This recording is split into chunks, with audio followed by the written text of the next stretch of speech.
주기도문 하겠습니다.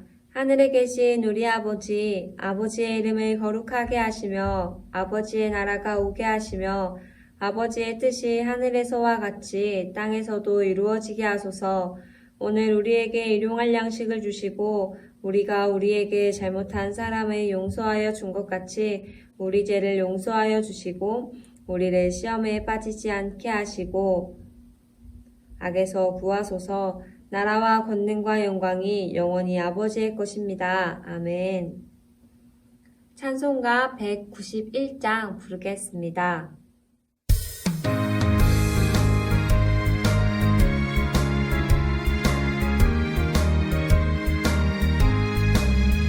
내가 매일 기쁘게 주를 얘기해 나는 주의 팔이 나를 안보함이요. 내가 주의 큰 복을 받는 참된 비결은 주의 영이 함께함이라. 성령이 계시네 할렐루야 함께하시네. 좁은 길을 걸으며 밤낮 기뻐하는 것 주의 영이 함께함이라. 전에 죄에 빠져서 평안함이 없을 때 예수 십자가의 공로 힘입어 그 발 아래 엎드려 참된 평화 얻음은 주의 영이 함께함이라. 성령이 계시네 할렐루야 함께하시네. 좁은 길을 걸으며 밤낮 기뻐하는 것 주의 영이 함께함이라. 나와 동행하시고 모든 염려하시니 나는 숲의 새와 같이 기쁘다. 내가 기쁜 마음으로 주의 뜻을 행함은 주의 영이 함께함이라. 성령이 계시네 할렐루야 함께하시네. 좁은 길을 걸으며 밤낮 기뻐하는 것 주의 영이 함께함이라.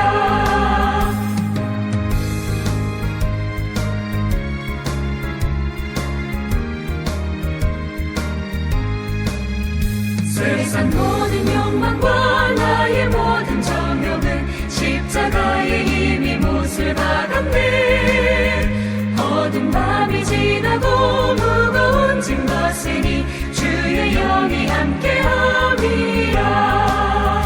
성령이 계시네 할렐루야 함께하시네. 좁은 길을 걸으며 밤낮 기뻐하는 것 주의 영이 함께함이라. 오늘 하나님이 우리에게 주신 말씀은 시편 100편 1절에서 5절 말씀입니다. 제가 읽도록 하겠습니다. 온 땅이여 여호와께 즐거운 찬송을 부를지어다. 기쁨으로 여호와를 섬기며 노래하면서 그의 앞에 나아갈지어다. 여호와가 우리 하나님이신 줄 너희는 알지어다. 그는 우리를 지으시니요 우리는 그의 것이니 그의 백성이요 그의 기르시는 양이로다. 감사함으로 그의 문에 들어가며 찬송함으로 그의 궁정에 들어가서 그에게 감사하며 그의 이름을 송축할지어다. 여호와는 선하시니 그의 인자하심이 영원하고 그의 성실하심이 대대에 이르리로다. 아멘. 할렐루야. 오늘도 주님 말씀 앞으로 나온 성도님들을 환영하고 축복합니다. 오늘 하루 첫 시작을 말씀 앞으로 나아오신 성도님들의 삶 가운데 하나님의 은혜가 넘치고 기쁨이 넘치는 오늘 하루가 되길 소망합니다. 오늘 하나님께서 우리에게 주신 말씀 제목은 기쁨입니다.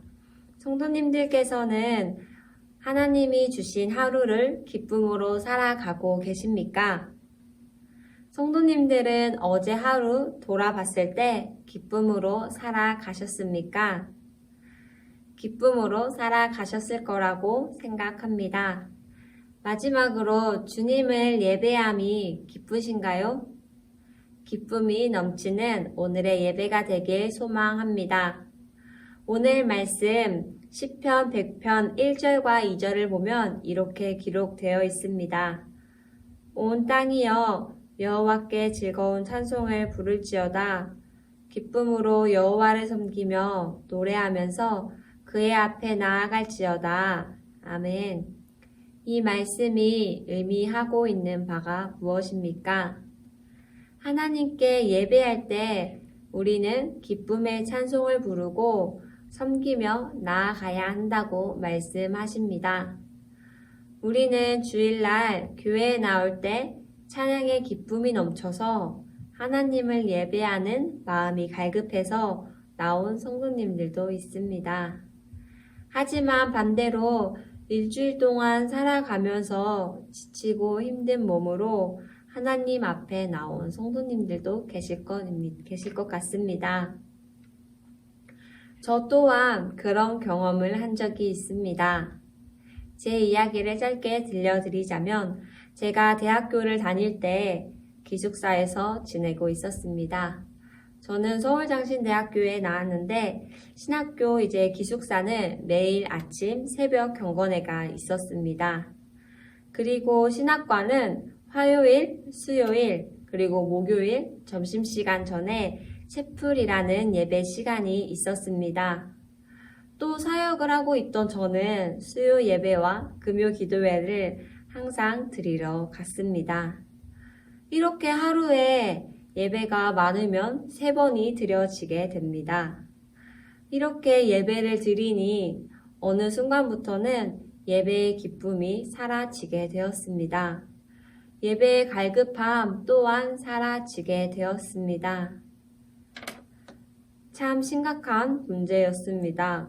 어느 순간 내가 드려지는 예배가 형식적으로 드려지는 예배가 되었습니다.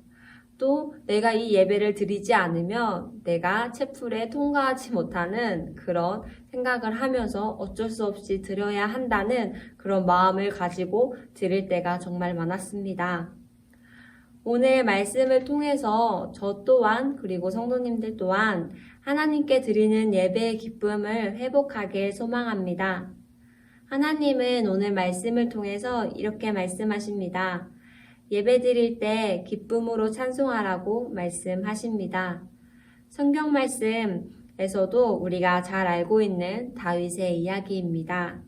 다윗은 하나님께 기쁨의 춤을 추며 예배했다는 것입니다. 바지가 내려가는지도 모르고 하나님을 기쁘게 찬송했다는 것입니다. 우리도 오늘 말씀처럼 기쁨의 기적을 회복하길 소망합니다. 오늘 말씀처럼 그 예배의 기쁨을 회복하길 소망합니다. 그러므로 우리는 기쁨의 기적을 회복하면 기쁨의 예배를 드릴 수 있게 됩니다. 기쁨의 기적은 하나님은 알게 될 때 우리에게 옵니다. 우리가 먼저 그 기쁨의 맛을 보아야 합니다. 오늘 말씀 3절을 보면 여호와가 우리 하나님이신 줄 너희는 알지어다. 그는 우리를 지으시니요 우리는 그의 것이니 그의 백성이요 그의 기르시는 양이라 라고 기록되어 있습니다. 우리의 주인이 우리의 주인 되심이 우리의 왕 되심이 하나님이심을 믿으면 우리 안에는 기쁨이 넘친다는 것입니다. 하나님 한 분만으로 만족할 수 있다면 우리 지금 마음 가운데는 벌써 기쁨이 넘치고 있다는 사실입니다. 이 사실을 기억해야 합니다. 어떠한 환경이 지금 우리에게 있을지라도 우리의 주인 되신 주님을 믿으면 기쁨의 기적이 넘친다는 것입니다. 그러면 우리의 예배는, 우리의 삶은 이전과는 다른 삶이 되었을 거라고 믿습니다. 기쁨으로 찬송하고 우리의 얼굴에는 항상 미소가 가득하다는 것입니다. 이 기쁨의 기적은 놀라운 사실은요, 예수 믿는 사람들이 모두 누릴 수 있다는 것입니다. 이 기쁨은요, 내가 교회 봉사하면 얻어지겠지? 내가 교회에 와서 하나님 저 보세요. 제가 더 멋지죠? 라는 마음을 가질 때 기쁨이 얻어질까요? 내가 헌신하면 기쁨을 얻을 수 있겠지 해서 얻어지는 것은 아닙니다. 또 우리는 TV를 보면서 기쁨을 얻지만 이것은 진정한 기쁨 또한 아닙니다. 우리는요, 친구들과 이웃을 만날 때 항상 기쁘지만 이것 또한 영원한 기쁨은 아닙니다. 우리는요, 우리가 원하는 것을 이루었을 때 기쁘지만 이것도 영원한 기쁨은 아니라고 생각합니다. 진정한 기쁨은요, 영원한 기쁨은요, 우리가 진정으로 주님을 믿고 그분을 우리의 주인 삼으면 주님은 우리에게 기쁨을 허락하신다는 것입니다. 주님만이 우리에게 기쁨을 허락하시는 것입니다. 주님만이 우리의 기쁨이 근원 되십니다. 사랑하는 성도 여러분, 선교란 내가 경험한 하나님의 기쁨을 다른 사람도 경험하게 하는 것이라고 합니다. 내가 먼저 하나님의 기쁨을 경험하지 않고는, 내가 먼저 그 하나님의 사랑을 경험하지 않고는 그 기쁨과 그 사랑을 나눠주기는 어렵습니다. 우리가 이 시간을 통해서 정말 하나님의 기쁨을 회복하고 하나님의 그 사랑을 회복하며 그 기쁨을 나눠주는 오늘의 하루, 그리고 저와 성도님들의 하루가 그런 삶이 되길 소망합니다. 예배의 기쁨을 회복하고 예배의 갈급함을 회복하는 저와 성도님들이 되길 소망합니다. 더 나아가서 예배의 자리로 나아갈 때 오늘도 하나님께서 나에게 무슨 말씀을 하시는지 귀 기울이며 기대하는 시간이 되길 소망합니다. 고린도후서 6장 10절을 보면 이렇게 기록되어 있습니다. 근심하는 자 같으나 항상 기뻐하고 가난한 자 같으나 많은 사람을 부유하게 하고 아무것도 없는 자 같으나 모든 것을 가진 자로다. 아멘. 오늘 이 말씀처럼 주님의 기쁨을 누리고 그 기쁨을 전하는 저와 성도님들의 삶이 되길 소망합니다. 오늘 하루 이 말씀을 붙잡고 각자의 삶의 자리에서 주님의 기쁨이 넘치길 소망합니다. 기도하겠습니다. 기쁨의 근원 되신 주님, 오늘 이 시간을 통해서 예배의 기쁨을 회복하길 소망합니다. 그래서 주님께 드리는 예배가 늘 기쁨이 넘치길 소망합니다. 오늘 하루도 세상 가운데로 나아갑니다. 내가 받은 기쁨을 누리고 그 기쁨을 전하는 예수님의 제자가 되게 하옵소서. 예수님의 이름으로 기도합니다. 아멘.